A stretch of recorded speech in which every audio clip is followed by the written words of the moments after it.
Hello and welcome to Common Ground, an inside look at Suffolk County. I'm your host, Sheriff Steve Tompkins. Now, our first guest up today is the Chelsea City Council President, Mr. Leo Robinson. Now, Leo, and a bunch of you folks out there know Leo, is a good guy, hard worker, and really does care about community, really does care about our kids. And so we're going to talk about that. We're going to talk about not only political life, but civic life. Leo, Yes. my man, thank you so much for coming on. Thank you for really having appreciate me. it. I know we've only tried to get you on the show for we've been on 8 years. We Yeah. finally got you here, man. Well, I got you in Chelsea, now you got to come on the block. So listen, talk to us. Let's start with the fact that Jay Ash, Yes. your city council your city manager for quite some time, has moved on, is going to work for the governor, the new governor. Talk to us about the process of finding a new city manager, and what are the qualities you're looking for? Well, the first steps in the process was to select a consultant firm that would work with us. The Collins Group out of UMass, we hired to come in, and the first steps in the process was that the city council needed to select a special committee, and that special committee was going to be charged with finding 4 Chelsea residents to be part of the screening committee that's going to work with the Collins Center and Bernie Lynch, who's a retired city manager. And they're accepting applications up until March 31st. Okay. And then after March 31st, the people who got selected from the selection committee, which was Mary Bork, superintendent of schools, Sharon Caulfield, who's Associate Dean at Bumpy Hill Community College, Juan Vega, who's the local Human Resource Director, and Barbara Salisbury, who was a Budget Director for the caucus back then. They will be in charge with weeding out the resumes, and they will be in charge with giving us 3 to 5 candidates. By us, you mean the city council? The city council. Okay. And the reason being is because if the city council is involved in the beginning in selecting candidates, it becomes public. So we didn't want to put people in a situation that their names out there applying for the job. Right. And then it's public information, and that complicates their previous employer and where they are, and people say, well, they're out there looking, at maybe we should move on from them.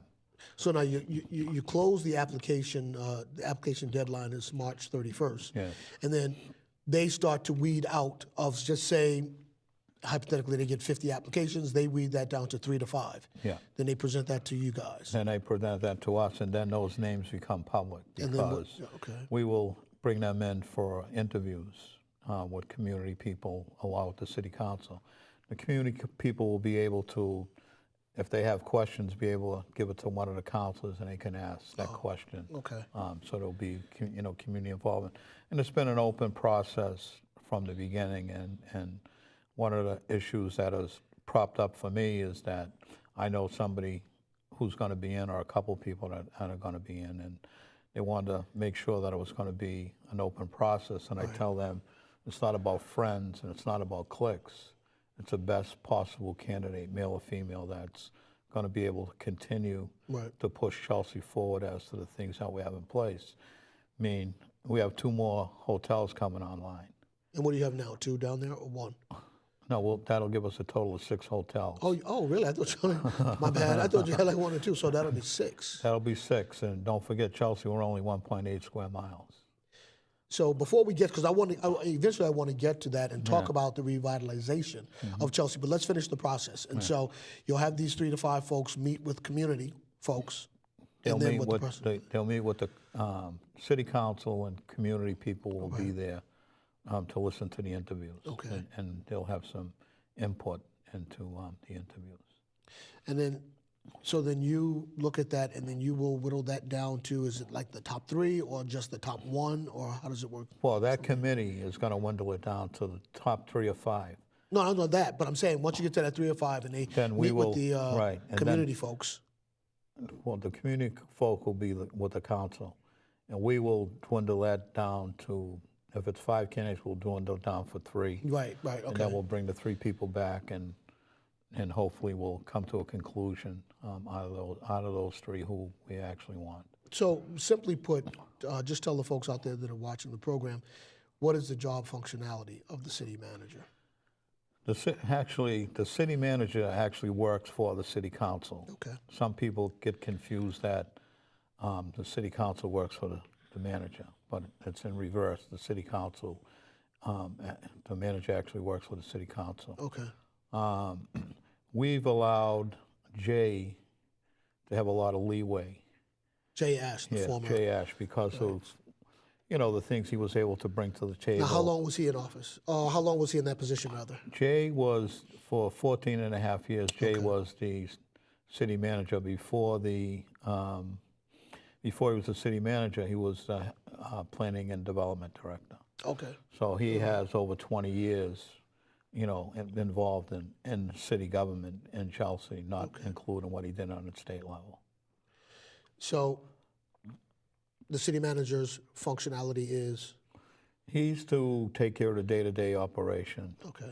The city council would have orders that we would put in that the city manager would need to carry out in order for him to do the job that we need him to do for the residents of the community. City council technically would be like when different events around the city, the city council president or his designee would go and represent the city. Right. As opposed to the city manager doing that. Right. We allow Jay to do that. Okay. But, this new city manager will be focused on the day-to-day operations and making sure to take care of things that we need to see done. How many how many councilors do you have down There's there? 11 city councilors, 3 councilors are at-large that represent the whole city, and the other 8 represent a district. Are you a district or at large? I'm an at-large councilor. Okay. Okay. And it's a 2-year term. It's a 2-year term, so every 2 years you're, back at it. And how long have you been on the council? Good 25 years. What got you into politics? Did you come from like a civically active family? Well, actually, I came from a community that I felt that most of the people were not paying attention to. And I felt in order to make change, you have to be at the table. Right. And the only way that you can get to the table is that you got to get involved in politics. Okay. So I eventually stepped out and ran. I didn't win my first election, but the second time around, I did. And people keep sending me back. Hey, we must be doing something right. So now, talk to us about the revitalization of Chelsea. I remember this is years ago that I believe it was Boston University or Northeastern actually had to come in and take over the schools or run the schools for you. Yeah, Boston University came in to run the schools. And were you guys also in receivership? Yeah, we went into receivership because the 3 mayors were brought up on charges for various charges. Pressman, Brennan, Nolan, well, actually 4 in Mitchell. All 4 were brought up on charges. Yeah, so we ended up going in receivership because we ended up technically, nobody could really put a number on it, but they kept saying that we were 10 million in the red. Were these 4 consecutive mayors? Yes. Wow. One right after the other. Wow. And actually, in my brief time being on the council, my goal on the council was to be on the council for 2 years and run for mayor. Oh, okay. And which I did. Okay. And You ran for mayor. I ran once. twice, Okay. and of course they ganged up on me. Right.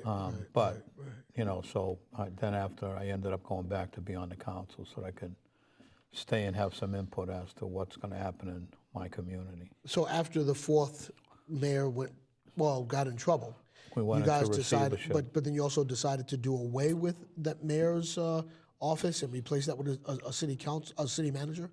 Or when you went into receivership, is that part of the deal? Well, that was part of the deal. We went into receivership, and they got a bunch of residents together to look at developing a new charter. Okay. And it was kind of split 60-40. A lot of people wanted to stay with the mayor form of government. Right. And it just so soothed on the referendum. It ended up going to city manager type government. Would you say the residents of Chelsea are pretty happy with that form? I think some of them would like to see us go back to a mayor. Okay. I think things are working pretty well as we are right now, and I think we should stay the course. Is that when you had a mayor, was that a 2 or 4 year term? It was a 2-year term, and I tried to get them to change it to a 4-year term. Right. And then they were worried about, the domino effect of the 4 mayors who kind of fell on You think? the sword. Yeah. Yeah. Wow. So now you say you have 6 hotels. You got 2 coming online. You've got 6. So talk to us about going into receivership, and then what is it that you folks did to get out of receivership and now realize the growth that you're presently experiencing? Well, to get out of when we came out of receivership, it was a lot of controversy over hiring the first city manager. And Was Jay wasn't the first? no, Guy Sandegate, who was a banker Okay.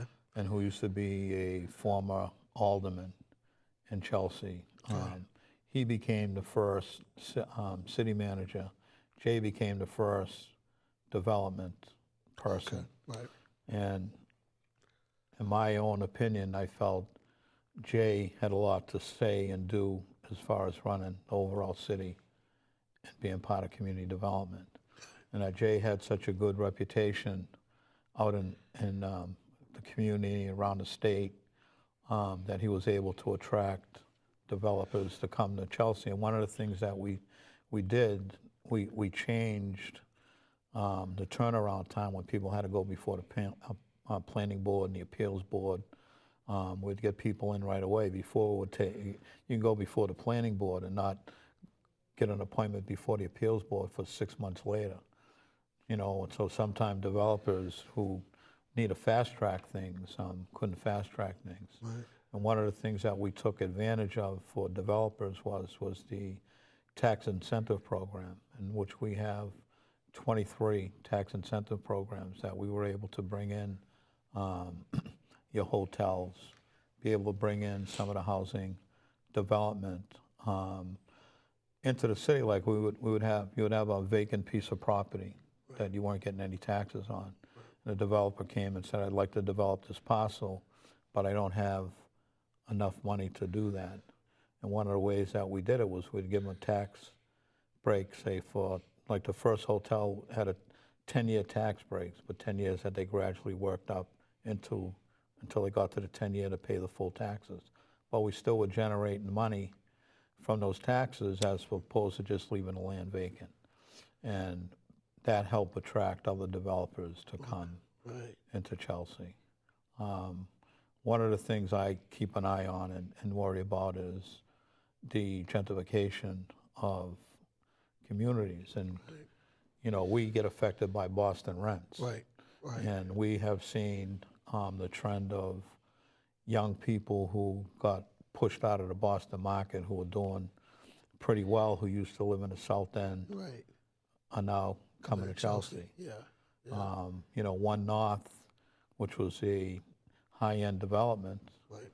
which was 230 some odd units, was rented up in less than a month. And now they're working on phase 2 of that development. So now, with this new money coming in, is that having an effect on the surrounding rental properties and prices? Is everybody starting to go up? Yeah, people are starting to look at, hey, what I can get, even though I had a long time tenant. There was a piece of property that was sold across the street from me, and they came in, they raised the rent $100 on the people who have been living there for years. Right. So now it comes to a choice, do I stay or, do I go? But, most of the people are staying. And when people talk about affordability, I think part of it is a smokescreen, because they're not really using the federal guidelines, which are able to get a lower people in the community. They're using state, so people got to be making $25,000 or $40,000 better to be able to fit into some of those affordable units.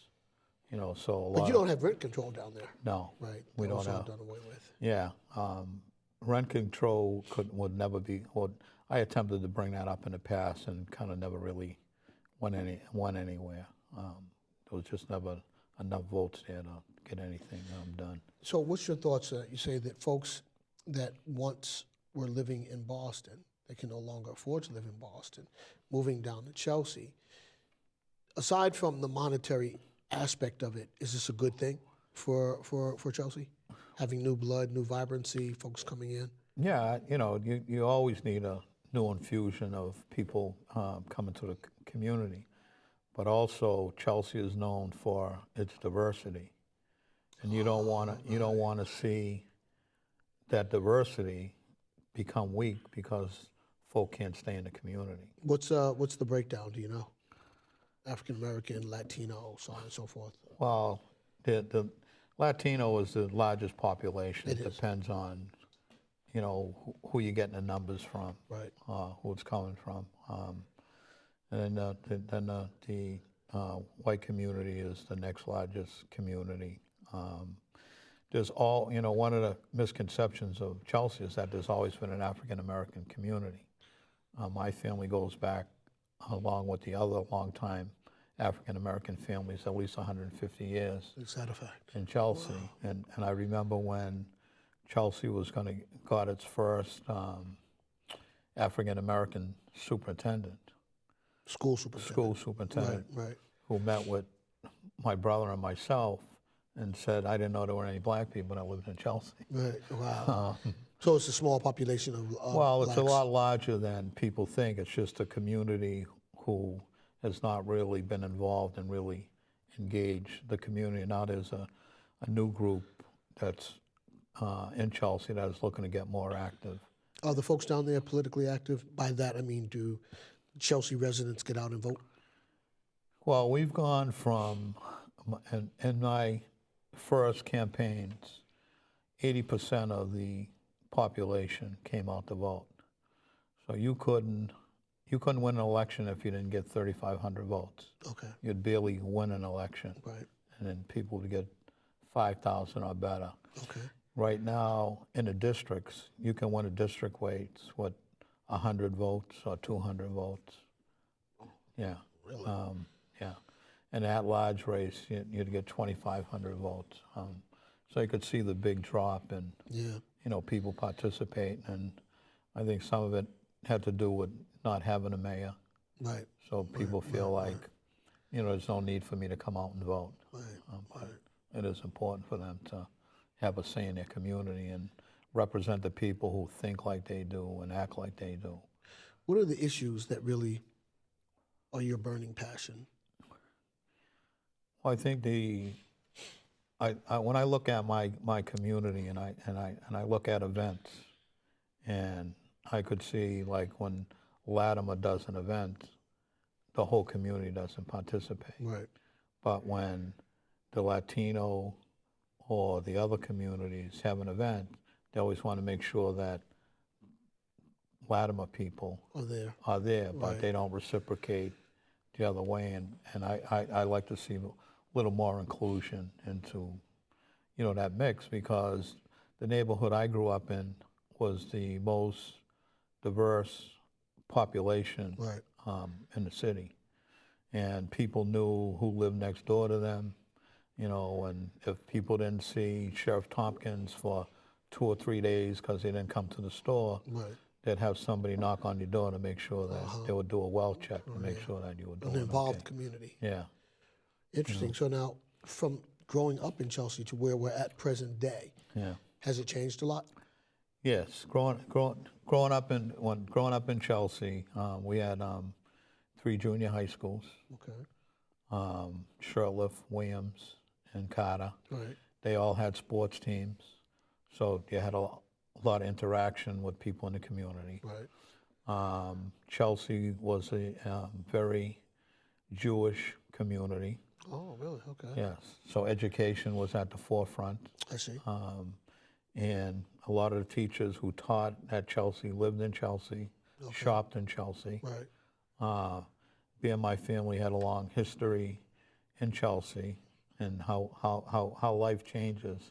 Now the second language is Latino. Right. When my mother and I were growing up in Chelsea, second language was Yiddish. So Right, my right, mother's right, brothers and sisters learned Yiddish. Oh, no kidding. So yeah.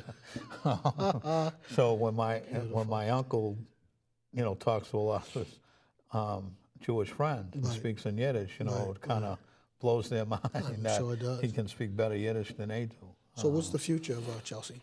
Well, the future is, being to me, is being an international city because of the diversity that's Okay. in Chelsea, and I think that the newcomers who come in have to buy into what's already in Chelsea, Right. and not feeling that they're superior to the people who have made Chelsea what it is, Right. and for them to feel like they're going to be taken over, which will never happen. Right. Yeah.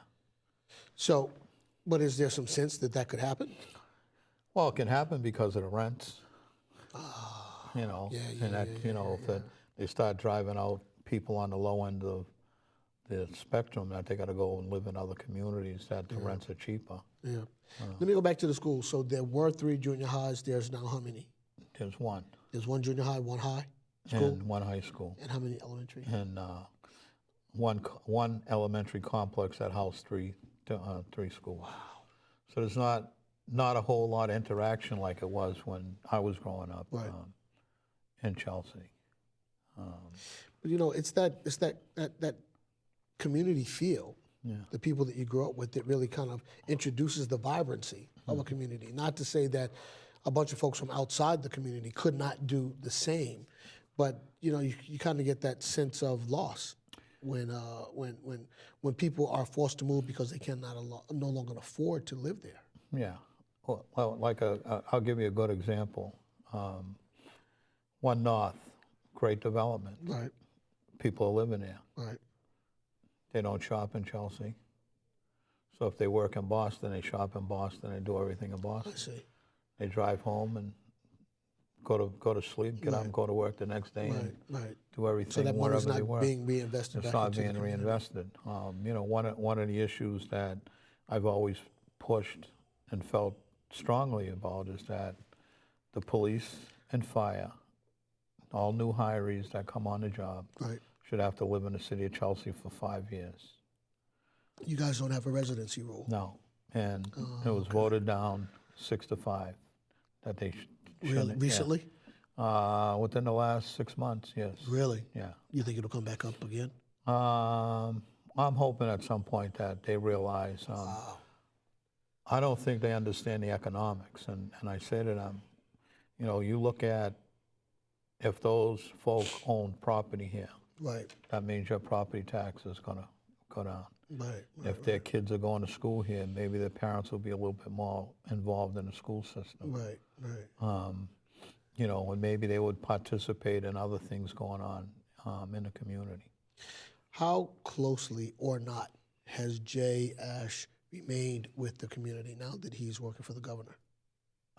Jay is very close to the community, and Jay and I have been friends for a long time. I'm a little older than Jay, but we played ball together and things like that. We've always had an open relationship, and even now, we'd stay in touch. I would call him like on a Wednesday night, figuring he'd be home. And so I'm in the office. Right. And I would say that Jay spent more time in Chelsea than my colleagues. Wow. He was there 24/7. You would see Jay on a Saturday painting over graffiti on buildings in Chelsea and picking up papers that were blown on the street. Well, listen, first and foremost, let me just to close that one out. Jay's a good man, great man. We wish him well in his new post. Secondly, we're out of time. Yeah. We have to have you back, because there's so many things that we haven't touched on. But just by virtue of campaigning, there's so many people that I've met in Chelsea that have just been very generous and very nice with their time. And so I was interested in hearing from you the makeup of Chelsea, what's going on there, and who the movers and shakers are. But we'll have you back again sometime soon so we can drill down and talk about some of the important issues. All right, deal that'll with be Chelsea. fine. I'll be glad to come back. Now, just in closing, if anyone wants more information about Chelsea, how do they reach you or reach whomever to get that information to them? Actually, they can reach me through the city council office. That phone number is 617-466-4060. They can always reach me on my cell, which is 617-791-6756. They can email me at lrobinson@chelseama.gov, or they could always reach me on my home phone, which is 617-889-4969. Well, you are old school, Paul. You use your home number and your cell. I do. Wow, that's a beautiful thing, man. Good for you. And the thing I learned in politics was when anybody calls you, you call them back, right. whether you have to say yes or no. That's right. And That's right. people have always respected that about me. Sir, thanks so much for coming on. Really Thank you. appreciate it. Yeah.